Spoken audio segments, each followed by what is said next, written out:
एगो पासी भाई तार के पेड़ पर चढ़ गई बारे। डर लागल हनुमान चालीसा पढ़े लगले। हे हनुमान जी नीचे उतार दे तो 5 किलो लड्डू चढ़ाई। आ पर अइले पासी भाई ऐसने रहले 420 आधा पहिले कहले हे हनुमान जी 5 किलो डर से सकार ले ले बानी 2.5 किलो जरूर चढ़ाई। आधा से आधा पहिले कल के अभी औकात से ज्यादा होता 2.5 किलो ना लेकिन 1.25 किलो जरूर चढ़ाई। आधा से आधा पहिले तो 1.25 किलो आ नीचे अइले कल के हनुमान जी जय श्री राम राम राम ना चढ़ेंगे ना चढ़ाएंगे और देवता चित्त न धरई हनुमत से सर्व सुख करई। बबुआ एक लाइन में बाबा से कहे के बा मन चंगा त कठौती में गंगा मन खुश बा पूजा करे चलल बारो एगो अगरबत्ती के खूंटी जार दे देवता देवी खुश हो जाई है। आ मन में खोट बा पूजा के चलल बारो अगरबत्ती के फैक्ट्री जला देबो तब भगवान खुश ना हो। भाव काले भाव भगवान भाव के भोगाई भाई ना बबुआ ये ना धर हम तो सुमिरन करीले महावीर के जय श्री राम हम तो सुमिरन करीले महावीर के चरण में घी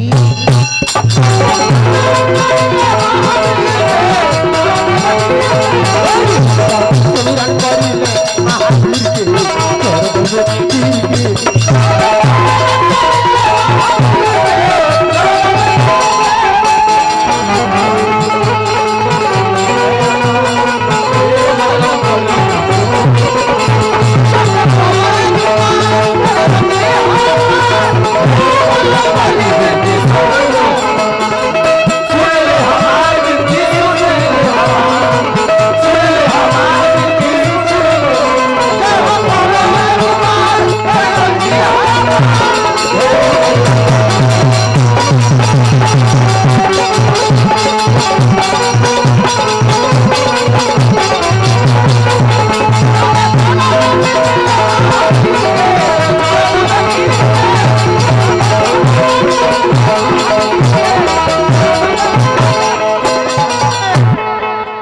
हनुमान जी ऐसा सच्चा देवता कोनो नहीं थे। जंगल में भटकता रहो हनुमान चालीसा शुरू कर दो। हनुमान चालीसा शुरू कइले सब भूत पिचास भाग गई। प्रमाण बा एगो पासी भाई तार के पेड़ पर चढ़ गई बारे। डर लागल हनुमान चालीसा पढ़े लगले। हे हनुमान जी नीचे उतार दे तो 5 किलो लड्डू चढ़ाई। आ पर अइले पासी भाई ऐसने रहले 420 आधा पहिले कहले हे हनुमान जी 5 किलो डर से सकार ले ले बानी 2.5 किलो जरूर चढ़ाई। आधा से आधा पहिले कल के अभी औकात से ज्यादा होता 2.5 किलो ना लेकिन 1.25 किलो जरूर चढ़ाई।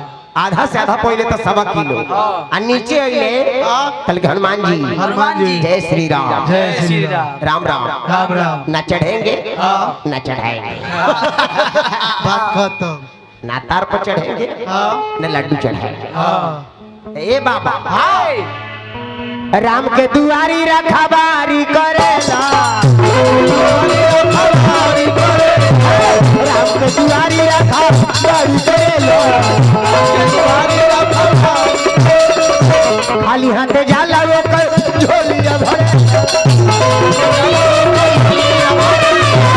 खाली हाथे जाला ओकर झोली भरेला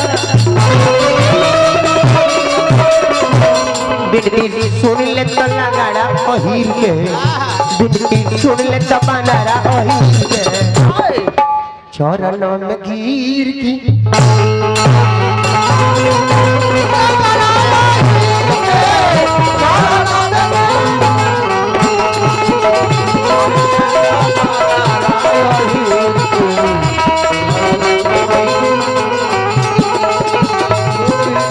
अरे बोलवा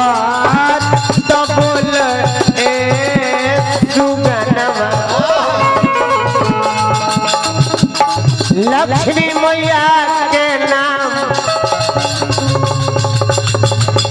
लक्ष्मी मैया के नाम प्रेम से बोलो हो जवाना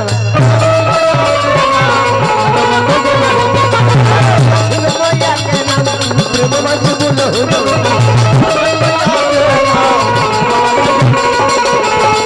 तो बोला ना हाली हाली बोला ना जोर जोर से बोलो